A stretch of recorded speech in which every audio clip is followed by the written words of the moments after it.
Welcome to Beyond Birth Trauma, From Burden to Brilliance, where we uncover the powerful truth about your beginnings and how they've shaped your entire life.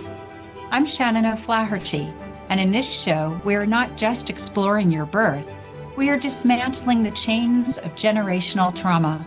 We're diving into the core of who you are, peeling back layers of inherited beliefs and behaviors that have held you back for far too long. This isn't just about understanding your past, it is about reclaiming your future. Get ready to break free.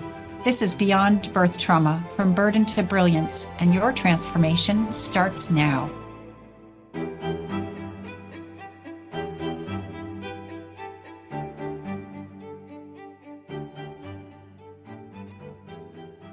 Hi, everybody. Shannon O'Flaherty here, and welcome to Beyond Birth Trauma, From Burden to Brilliance. I'm so excited today to have my friend Jo Dunn here with us because birth isn't broken. The system is, and women are paying the price. And this episode, Jo Dunn, a birth keeper, pulls back the curtain on the industrial maternity system and reveals what women are never told about their bodies, their power, or their births. She shares her unfiltered perspective about what's really happening inside modern maternity care, coercion, fear-based protocols, and the erosion of informed choice. If you've ever felt pressured, dismissed, or scared during pregnancy or birth, this episode is your validation and your liberation. I'm so excited to have Jo here with me today. Jo Dunn is a birth keeper, birth educator, and birth and postpartum coach specializing in physiological home birth. With 17 years of experience, she supports women to unlearn mainstream maternity narratives, understand their biology, and prepare for instinctive, sovereign birth through her signature program, Motherhood Untamed, which starts in March. Jo, welcome, welcome, welcome. It's so great to have you here. Shannon, thank you for such an amazing introduction. I'm like, who's this woman she's talking about? Thank you so much. Such a pleasure to be here and connect with you today. It's been really great connecting with you too. And always before every show, I have a pre-show call with my guests so we can talk about what we're going to talk about. And that call went on much longer than usual because we just went off on tangents. I ended up telling Jo about my whole birth experience and everything. And it was really very, very empowering, as it always is, to tell your story. So Jo, what's your story? Why don't you start at the beginning with us and tell you a little bit about like your entry into this world this time? Okay, so my own birth. Should we start there? Yeah, that's a really good place to start. Brilliant. So I am from Liverpool. I was born in the hottest summer on record in English history in 1976 in a creaking Victorian hospital with a 23-year-old mother. And my beautiful mum had been in hospital for, my goodness, 2 months before I was born. And so Why? Why so she's had long? an ovarian cyst removed when I was in utero. So Wow. yes, feels like a very risky operation to perform on someone when they were, I think she was 6 or 7 months pregnant. So I she mean, spent, is that it is sorry for interrupting. oh I'm no, really great host. I always interrupt my guests. Is that a really normal thing that they would do? Take an ovarian cyst out during a pregnancy? I mean, couldn't they wait never until? heard of it since. It's very interesting. I've never heard of it since. So obviously protocols and science change over the years. Thank God, That but certainly yeah, wasn't. And obviously maybe, I don't understand the kind of the physiology of where it was. Maybe it was blocking, who knows? But right, okay. my mum's sadly no longer with us. But yeah, it was I was born in a blazing hot summer in 1976 in a creaking Victorian hospital. There was no AC. My mum was forced into an induction, of course, and I arrived and immediately stopped breathing. which caused, as you can imagine, a lot of concern. Um, and I think I actually do still have imprints of my birth. My brother jokes that my memory is so good that I probably remember my birth. Well, And it's really interesting because first of all, in speaking to you, I learned a lot about induction because I never went through any of that, thank God. But I thought that it was just kind of like somebody injected something into you and you went into labor and you were like, no, no, no, no, this is a long process. So I didn't understand that. And yeah, the deeper issues of that, we might talk about that a little bit later. But certainly your mother having kind of major invasive surgery whilst pregnant, like yeah, very pregnant, was going to cause her some kind of stress. yeah. And whatever kind of meds they gave her during that time, surely couldn't that have possibly stopped your little fetus breathing momentarily or made you think, what on earth is going on here, and caused stress in the baby, in the fetus? Um, I really don't know because babies are breathing through the placenta. Can I say that there wasn't any downstream impact from drugs going through a mother? No, that's impossible to say. They were safe enough to perform them, but who actually knows? Why My did you stop breathing at birth? because babies often do stop breathing when they're forced through an induction when they're not ready. Oh, So right. it So could have this been that is, my lungs were not quite ready, and mum was sort of forced through this pathway before my readiness, before my biological readiness, which has actually become such a big part of how I practice. And from watching my TikToks, in that what I try to get people to see is that this birth and pregnancy phenomena, part of our lives, is, you described it as a pie when we spoke, and I like to describe it as a clock with all of the numbers and the milliseconds going all, the seconds going all the way around. And every single one of those seconds has a biological importance. When we take away one of those, pieces of the clock, let's say, you're shaving off a piece of biology. So for example, maybe my lungs were not ready. And so right. then required support, came out, was born, potentially went into some kind of panic, but certainly wasn't able to breathe. And it's very interesting in that I went on to have chronic asthma for the first 20 years of my life. Wow. I mean, the birth process in itself is such a dance between mother and baby. I mean, I was very, very lucky, very blessed, had two really beautiful water births, easy. And I just remember thinking, this is so cool that that my body knows what to do, that I know that I'm ready to push, that I know that the baby kind of knows. And I really felt in communication somehow with this unborn baby that was in a process. The baby's in their own process. Just the thought of that baby coming into the unknown world out of its safety environment is traumatic enough, right? Because the baby's going through a process, doesn't know where it's going to end up.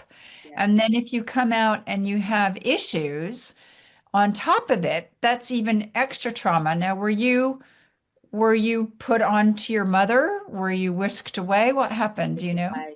Yeah, I was just away, Whisked and I away. think worked on and resuscitated. And then I think there was also a period of separation as well. And so, there were a period of separation because often when babies are supported with their breathing, it then becomes a very medicalized event anyway, because then they might need observation, then something else is picked up, and all of these sort of downstream effects from enforcing an evacuation that didn't need to happen because a part of my biological clock was taken away. And you've just hit the nail on the head. It's a dance. It is a biological, chemical, hormonal dance between two people. And I really do see inductions as an early, um, evacuation for no good reason, Mhm. um, unless there is a very specific medical reason, and then they're a great idea. But in light of not having any of those reasons, why would we force a body to open when it hasn't completed that part of the clock or that part of the Yeah. pie? Say, I mean, well, I talk about the life's pie, that each section, yeah, so your relationship, your health, your work, your play, your social, but I mean, you're breaking that pie down into literally milliseconds. So that's, I think I'm going to change it to a clock now and talk about those because it really is, because it's not your whole relationship even that might be unsettled. It might just be one aspect of it, right? So you're talking about milliseconds. So babies are often induced unnecessarily. Um, and why do you mainly think that babies are induced? because of defensive medicine. We have rapidly escalated, increased our induction rates over the years. And actually, it really depends upon who you ask as to why that is. If you ask obstetrics why it is, they will tell you that women are fatter and older and have more health, literally, and have more health issues. If you speak to midwives and people like myself, they will tell you that it's defensive medicine. And as we've kind of increased the kind of escalation around induction, so has the litigation and the policies and protocol all go hand in hand with that. And so, women typically are going into a midwife, their first midwife appointment at the hospital, and they might even be talking about induction on week 12, or there'll be a sort of an idea around, oh, we allow you to go past this due date and then we'll talk about induction. And Yeah, so let's talk about those due dates. I talk about What's the due dates. It's yeah. so important. And this is the thing, they are, you know, almost setting the finality of a woman's pregnancy by telling you that this due date is an absolute, or there's a little bit of room. We'll allow you to go over, like, there's this kind of patriarchal kind of semblance over maternity. But we have gone from, during COVID 2020, a 36% induction rate, which is high, Really? given, yeah, well, given that the World Health Organization's preference is around 14%. We've gone from 36%, which we were all up in arms about, to over 50%. And in some hospital trusts in your big metropolis, they're around 60 odd percent. And is that mainly because of this theoretical due date, because you've gone past your 40 weeks or whatever it is? Yes, I think it's definitely that, but it's also the kind of fear factor that's put around that, because I don't think anyone would go along with this idea that the due date was like a definitive thing.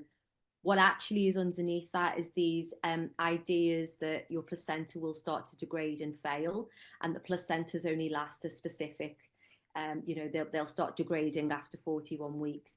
And so with all of that, pressure and misinformation that women are being told, women feel like they have no choice. I mean, if you have a doctor in front of you who is telling you verbatim that your placenta will degrade, and you are putting your baby at risk, and there are elements of this throughout every single maternity appointment that you have, you would be foolish not to go along with them. Well, yeah, because your greatest concern is the well-being of your baby. Yeah. Yeah, well, I don't want to hurt my baby, so whatever you say is best. And But you you're a doctor, I don't know. And what do I know about medicine? This is the kind of, you know, the situation that many women find themselves in. Things are changing because of, online information. And I think that, people with massive platforms have had a lot to say about this for a long time, Mhm. sharing so much more information now, which, maternity services really doesn't like. Um, but the reality is the information that is shared should be evidence-based. Mine is evidence-based. Mhm. And so women are actually being able to go, you know what? Because it doesn't feel right that this should be an arbitrary date and a best before date to the end of your pregnancy. We would never walk up to anything in nature, like, an apple tree, and be like, I read that you were meant to be here on day 222. I'm plucking you off now, and then I'm going to stick you in a window and I'm going to enforce all of these things to get you to ripen up. It would make no sense. We would leave it and allow nature and understand that nature is doing its thing. But unfortunately, with the way that maternity set up, this is globally, I mean, in your country, it's even worse. The sort of the hold that obstetrics has on the culture there is insane. But, I think that women are starting to, through information and education, are starting to really understand that actually, I don't want to make the same choice that my mum made or my sisters made or my cousins. What is a different way? And this doesn't feel right in my body when I hear that I'm going to have to end my pregnancy to fall within a Yeah. safety due date. Well, they use certain words, don't they, to make it, well, it's basically fear factor, isn't it really? So they might say it's coercion. So they'll tell you if you're a week overdue, you're doubling your risk. But what's the facts of that? Well, they use relative risk statistics. So, they can say it doubles, but what they're not telling women is that it doubles from, 1% to 2%. So your risk after week 41, I think, is the risk that we're talking about is a risk of stillbirth. And that Mhm. risk goes from 1 in 1,000 to then 2 in 1,000. So it doubles, but that's not the But absolute like risk. we're talking about really low things. And just to backtrack a little bit, because we were talking about your birth and then you having asthma for 20 years. Because so when you were born and you couldn't breathe and you're immediately whisked away and being resuscitated or whatever, the message that that baby, you, the baby, got was it's hard to breathe. It's hard to breathe. And that was your first, like, welcome to the world. It's going to be hard to breathe for you. And Yeah, so for 20 years, you played out like that was your default mode in your neural pathways. yeah. And that is very, very sad because I think all of that, those years of asthma. So when you did start to learn about this stuff, because you said you had asthma only for 20 years, did all of that just naturally heal, or you did the healing work to release those belief systems? You know what? I don't I mean, I was sort of around 21, 22 when it started to, I started to have a lot less asthma attacks. But, Mm. strangely, the thing that I think supported me was moving to America. I, Oh, I, I found my own way, right? Like had to be an adult on my own, and yeah. I wasn't taking inhalers and I wasn't having prescriptions, and Okay. that kind of stepping into my own, maybe that was moving out with a kind of childhood framing. I don't know. But That's really interesting yeah, because everybody says that, like, if you want to solve a problem, the first thing you have to do actually is take ownership and make a decision. So many people are stuck because they're not going, well, this is my issue. This is what I have to do. I have to make a decision because not making a decision is also making a decision. But yeah, so yeah, really, really, really interesting. yeah. And Um, I've never really had asthmatic issues since. If I get mhm. a very rare occasion, I get a flu, which is like every 3 or 4 years, it will hit me hardest on my lungs. But other than that, no, no real issues at all, which is very Yeah, interesting. I think we all have a weak spot in our bodies, in our system. Mine was my throat, certainly from birth. Yeah, Also, my me being born, but there's a lot of components around it. Also, how we're formed, how our mothers respond to us. Um, I yeah. mean, you as a doula, you see all of the things that affect that baby. Yeah, absolutely. And this is the thing. I think that we need to move away from this idea that it's like, it's the Instagram birth. It's just beautiful to have those, the water birth and that is beautiful. And of course it is. And I want everyone to have the most empowering birth that is true to them. But it's more than that. it's about that connection. It's about a mother and a baby straight away finding each other, taking that breath together. The mother, as you know, as a mother, breathing that baby in, like, having that moment to go, oh my God, I did this. There's a moment just after a woman gives birth where her neurobiology just absolutely fires up, and there's it looks from the outside like a disconnect. If you're watching a mother who's just given birth, there's almost this absolute kind of time standstill, and she's in shock and awe. And some women don't even pick their babies up straight away, especially mums who are on dry land. Obviously, they have that moment where there's just this kind of momentum going on a neurobiological level, where they go, I've just birthed a baby. This baby's mine. And the dyad are looking into each other's eyes. That's biology emotion. So for me, it's not just about, oh great, I went to a lovely home birth. This is literally foundational for our humanity. And if we don't keep usurping this process, we're not going to be able to give birth. Like we are standing at the precipice right now, where I don't know if in 50 years or in 100 years now, if we carry on in the same trajectory where we are interfering with our ability to birth, which means to create the oxytocin and all of the composite hormones that go with it, will we be able to give birth? That just I'm not sure. such a chill. I mean, well, if you look at all of the things that are happening in the world that are changing our consciousness, like AI, the whole pandemic, all of that, the lack of connection, the phones, all of the interference of dealing with our own natural humanity, our own ability to connect, to use our intuition, to use our brains, to have inspired thought, to share energy, like all of that is becoming less and less and less. I mean, that's another huge subject. Oh my God, we could talk forever. This is going to be a 3-hour program. No, I'm kidding. But it's You're kind of not like long that when ago. Joe and I get going. We are kindred spirits.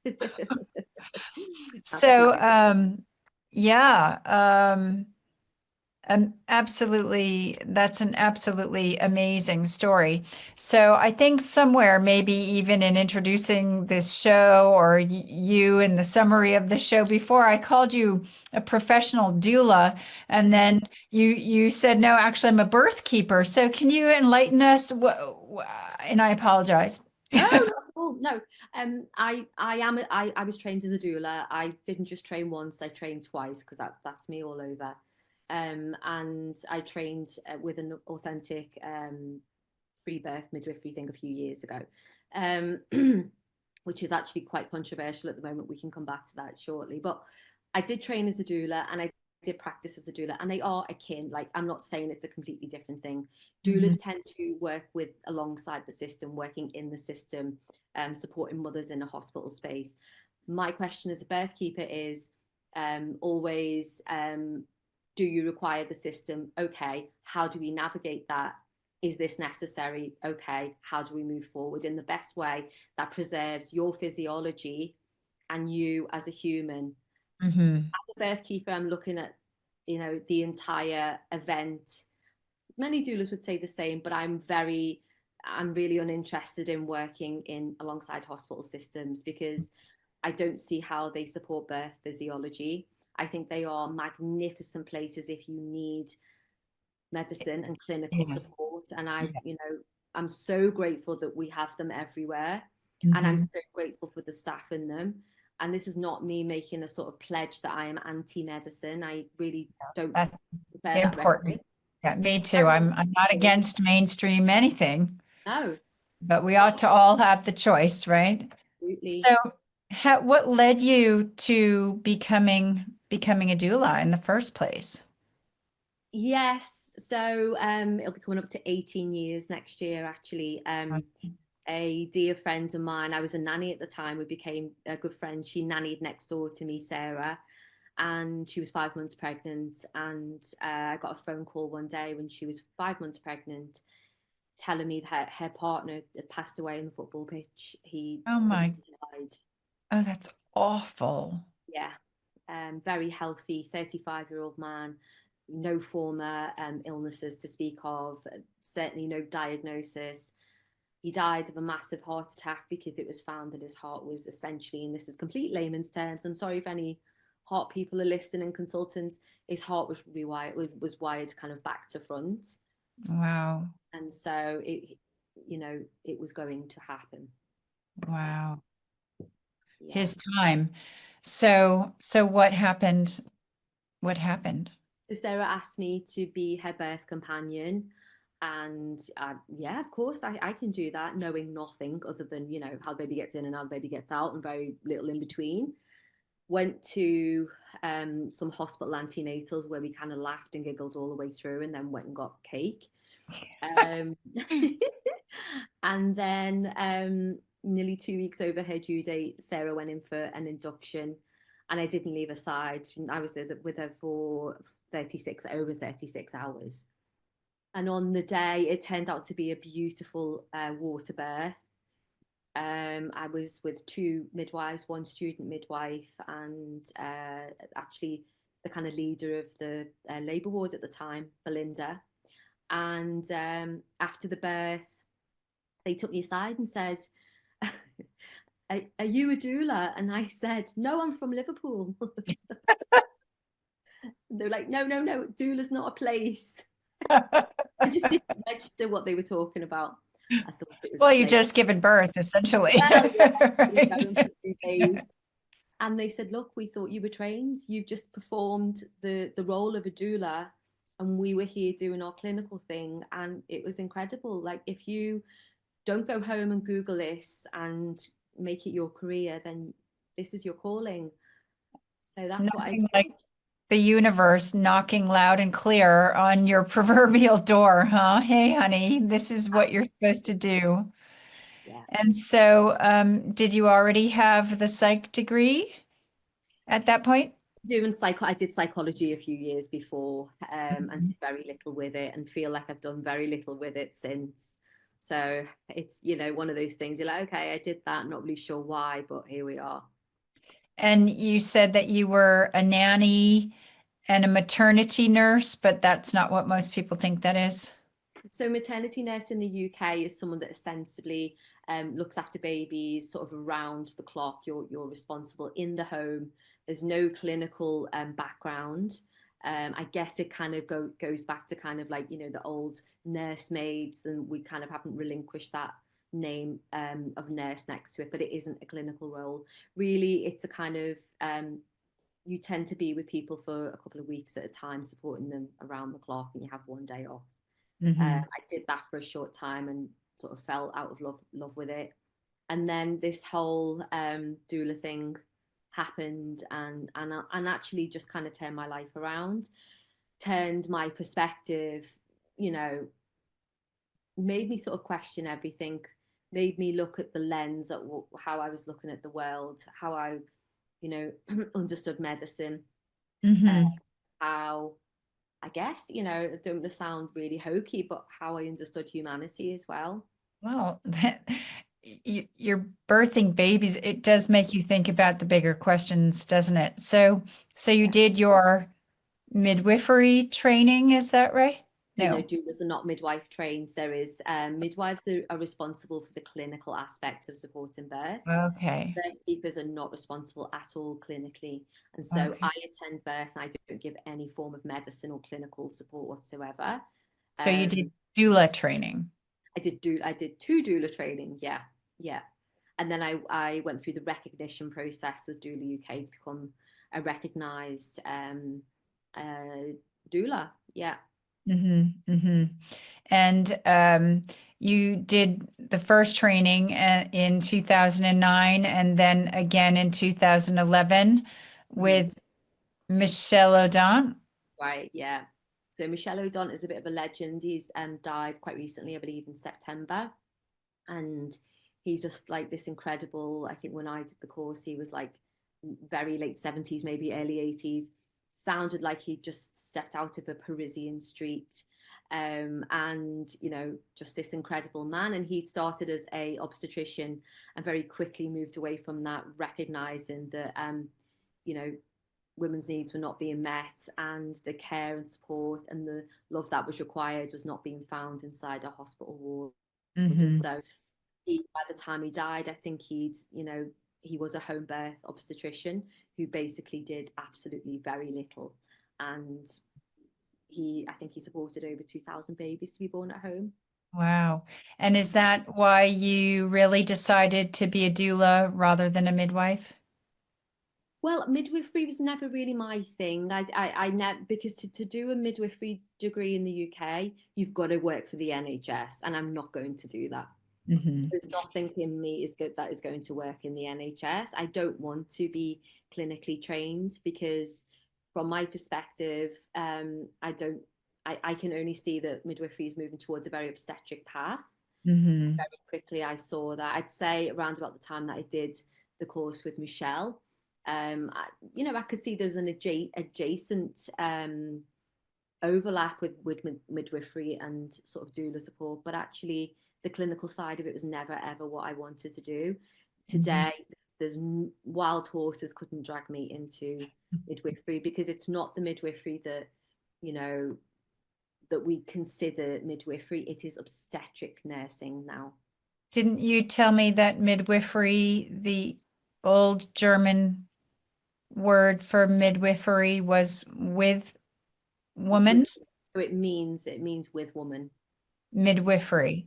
Midwife means with Midwife means with woman. woman. Yeah, Mm. yeah, which is principally what that should be. So Mm. the core grassroots of being with women and birth is that you are with woman. But Hmm. as I kind of touched on earlier on, as defensive medicine has become a overriding theme within all elements of medicine, midwives are finding that they can't be with women because they're too busy being with observation and with screen and with monitor and with everything else that is the woman. And I actually feel quite sad for midwifery, and I feel sad for the midwives that start their training and realize on year 2 that they've never seen a physiological birth at any point.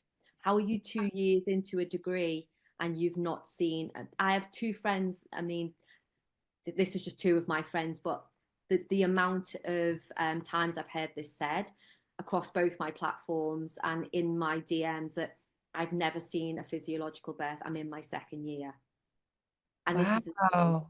Oh, yeah, yeah. that just It's gives a big me problem. chill. It's a huge problem. It's a massive, massive problem because then when you get, midwives that have then gone through the training, for want of a better word, and then they come out the other side and they're graduated, they're going into hospital spaces believing everything that they've seen in practice is how to support women in labour and how to support physiological birth. And it couldn't be so far removed from the truth. It's become a very political space essentially because the more that we sort of move into this realm, the more obstetric led that it's becoming. Women are struggling to even get, to the end of their pregnancy without being presented with hurdle upon hurdle upon hurdle of this risk parameter, this test for this risk.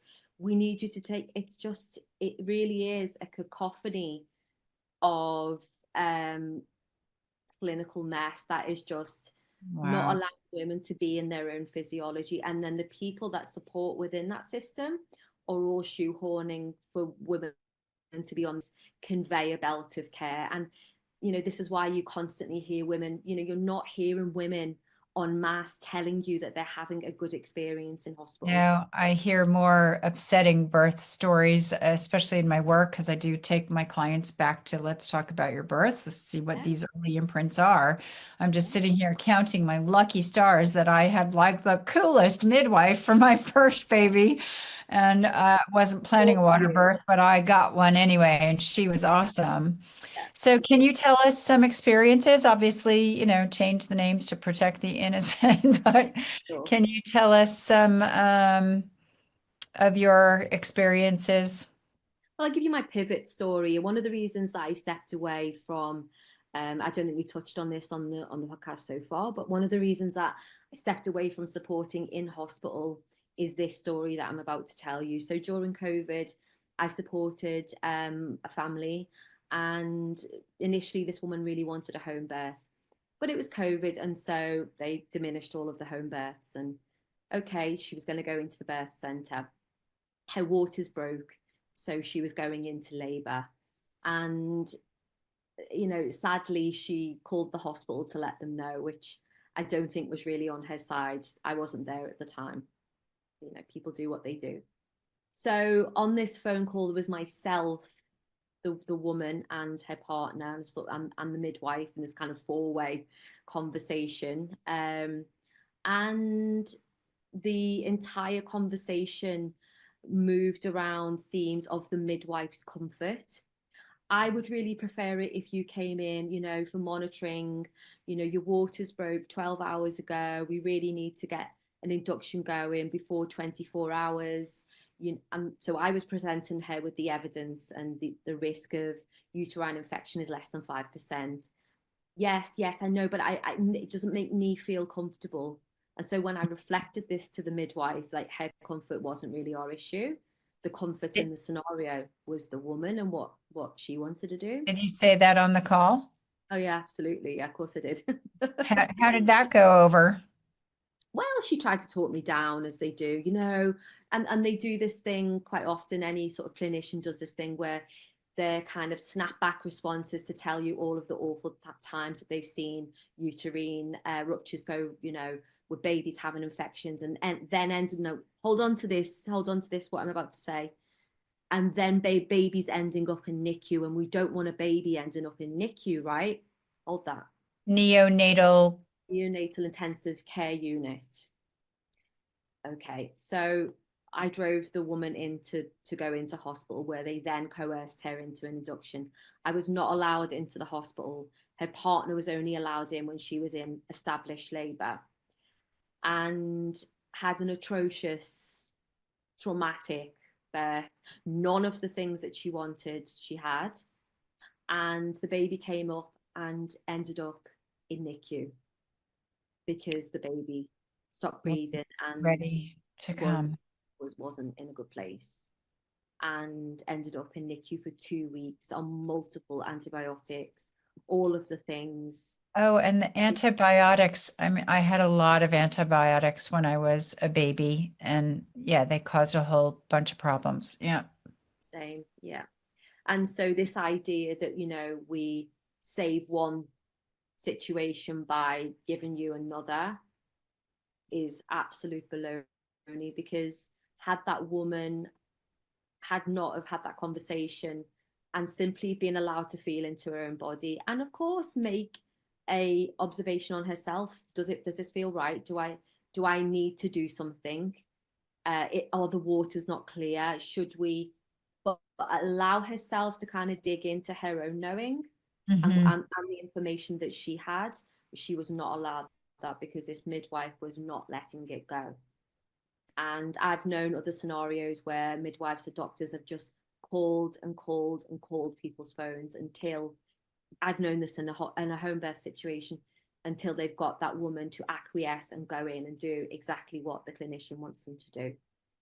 Except that when people start interfering with your labor, inevitably labor is going to slow down, right? Well, it always stalls. If you're in your fight or flight, you can't be in your sexual reproductive hormones, right? You can't be in your oxytocin. I call Mhm. oxytocin the motor of labor. You can't be there. And so she's in her, she's thinking, she's in her executive functions, and she's now having to In make her decisions. head instead of in her body. Yeah. Yeah, in a neocortex. That's where she is. So she's in a neocortex, and she can no longer be in that mammalian space where she needs to be, to allow her body to continue and feel safe to birth a baby. And this is a kind of micro version of what happens kind of when women go into a hospital space anyway. So my decision from that phone call was that I started in COVID to only take hospital home birth clients on board, and I just noticed my nervous system pare down. And Hmm. when the due date came around, I didn't have that sense of anxiety because I knew I was going into a hospital space with a level of combativeness because I Hmm. knew I had to advocate for these people. And there was a sense in me that was a bit of a savior. I'm going to save you from this system, like a lot of leaders do. They're all going to save, women from these hospital births. And actually, you know, that isn't how we should really be preparing anybody for birth, whether Mm-mm. that's in a home or in a hospital space.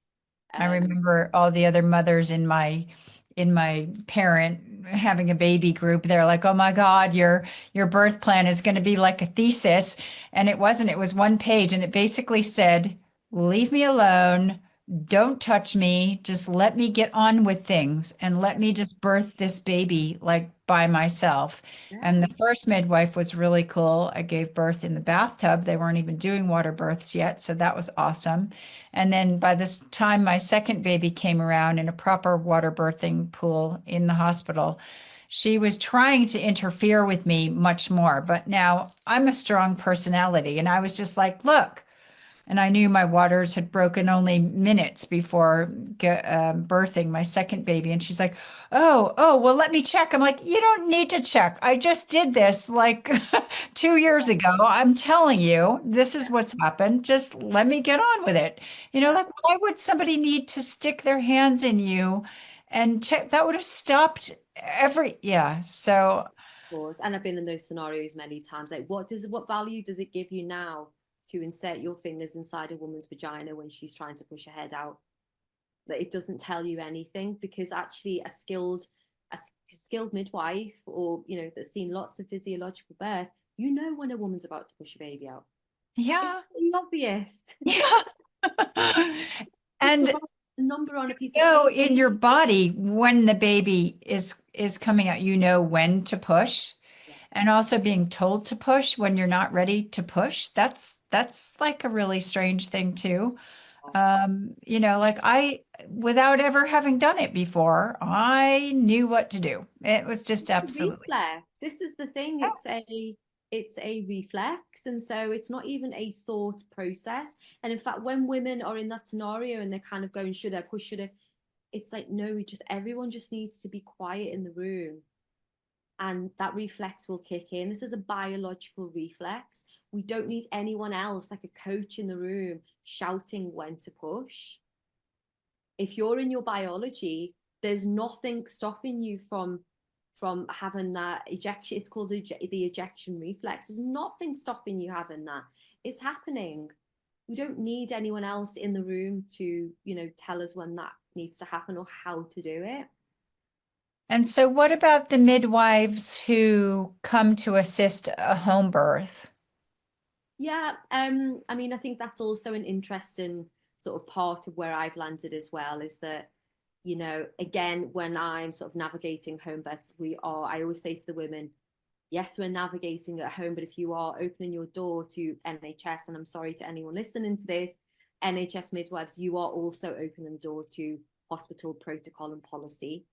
And so we need to know what that looks like, what that means, and how we go about that. What is the evidence? Because home birth midwives will have a whole sort of list of risks that they would consider to need to transfer in for, of course.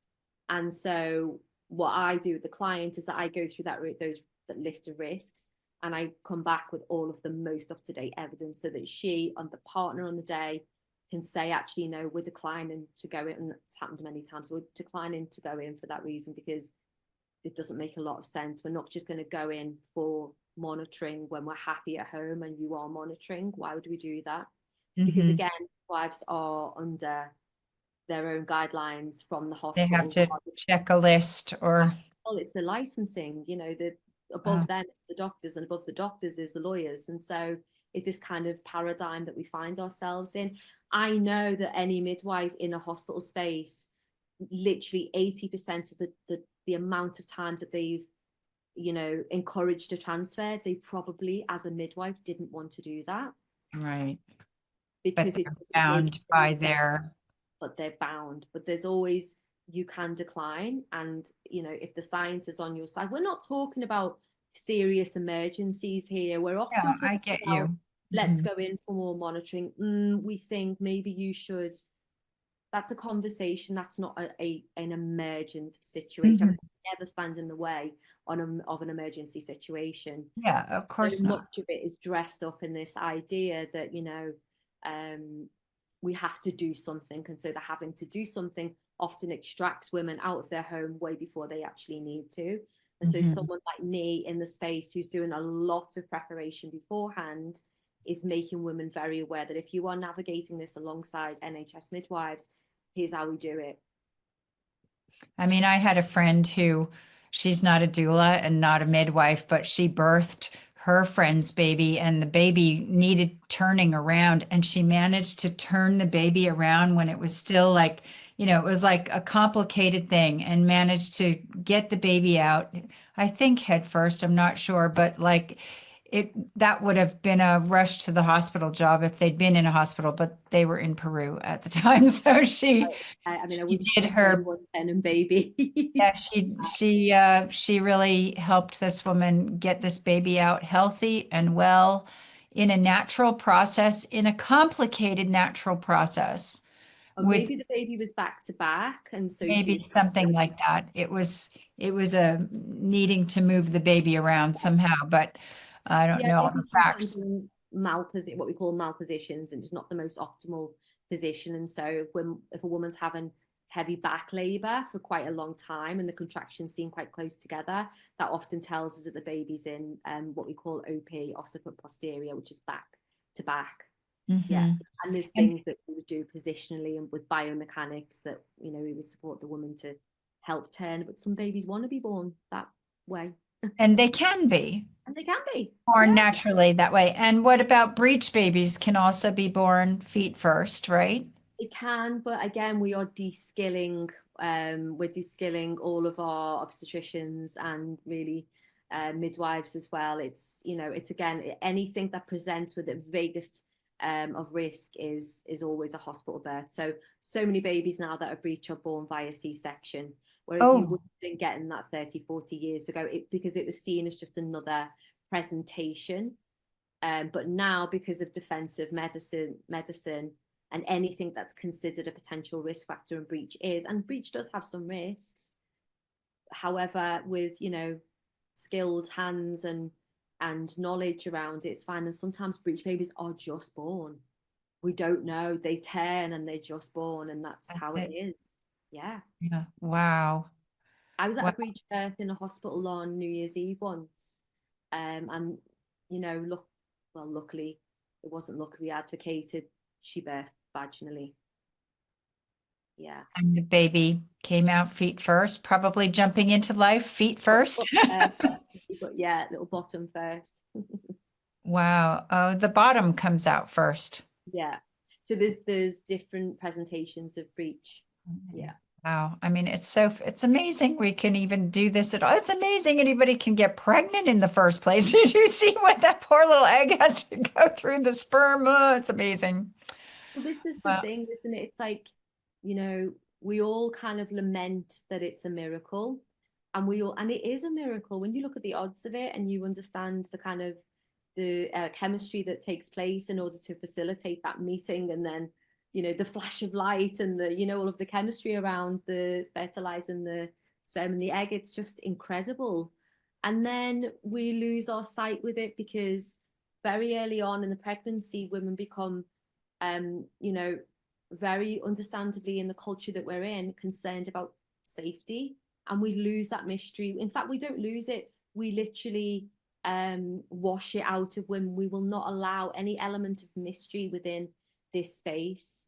And it's really impactful because now in this kind of modern world that we live in, where there's never ending optics on things and, these phones tell us everything we need to know. You can get a bloody heart rate monitor on there. You know when you're ovulating. There's so much information that we have, and we can't quite do that with pregnancy. And I think there's a schism there in that modern women are finding that very difficult because as much as we know about pregnancy birth, and we do know a lot, there's a lot of science around it, we don't know everything.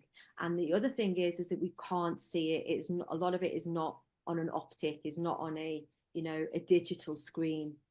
And I think, people find that very, very difficult. And that's why we align with these ideas of dates, and because it makes us feel like we're doing something, and it makes us think that we are safer within those parameters. Didn't you tell me that in some culture that it's not a due date, that it's a due month?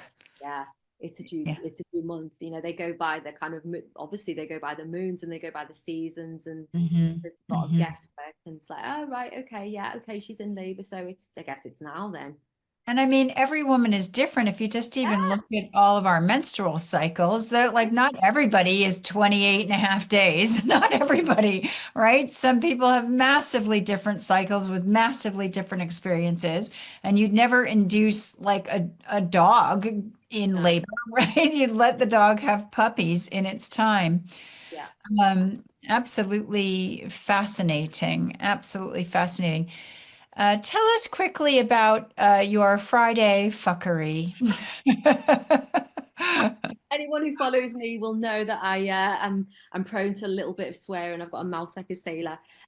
So every Friday I release someone will send me in one of their experiences with what I call the maternosphere, which is, your midwives, your doctors, everyone that works in that sphere, and everyone up and, around, gosh, what's the word I'm looking for? Consultants and sleep consultants, everyone that works within that massive field, anyone that deals with babies, basically. And so I write that from the mother's perspective, what has happened to her, because oftentimes what she's been told is a complete myth. And so what I do is I show it there, and then I unpack the myth and I bring in the science, so that Mhm. anyone looking at it can go, oh right, okay, well, I didn't know that. I was told I had to be induced on this date. And so each week you can go through and see how Like I've unpacked it. what kind of a myth, for example? Well, what was the one that I did last week? Oh, there was one I did a few weeks ago where a woman whose waters have broken was told on the phone by a doctor that, yes, the risk of uterine infection is only 5%, but 5% can go to 100% at any time. That's So it's just just, I mean, that's a fuckery because that's it's a total rude. lie. Yeah. I mean, So wow. So I unpacked that with science. I went yeah. through the obvious kind of, discrepancy on what the person said, which we know is a lie, but obviously just getting into the scientific weeds, if you were, slide by slide on how that isn't true, and here's why, and here's what the data says, and Mhm. all of that really. And what's your Instagram called? So my Instagram is kindredbirth _ and my TikTok is kindredbirth coach. And my website, if you would like it, is Please. um, Hello London Kindred. No, sorry, I got that wrong. It's a brand new website, and so maybe we can just link it in the show notes. It's literally been out a few weeks, if that's okay. Yeah. How about your email if people want to contact you? So it's hellokindredbirth@gmail.com. That I do know off the top of my head. Okay. And you can find me, everyone, at shannonbtb.com or shannonoflaherty.com. And I have freebies to give you, if questions you can ask your parents, because it's really good to find out everything you can while you've still got them alive. And I've got a whole bunch of other resources, low ticket, low price things on my website. Let's do quickly just a few downloads before we go. So hold your hands up, have a drink of water if you need to, and just say yes out loud if you're ready to receive. I know what it feels like to trust my body.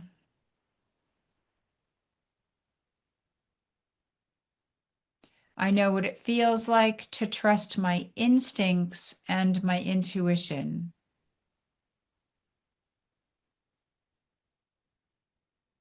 I know it's safe for me to not have to have all the answers to be a good mother.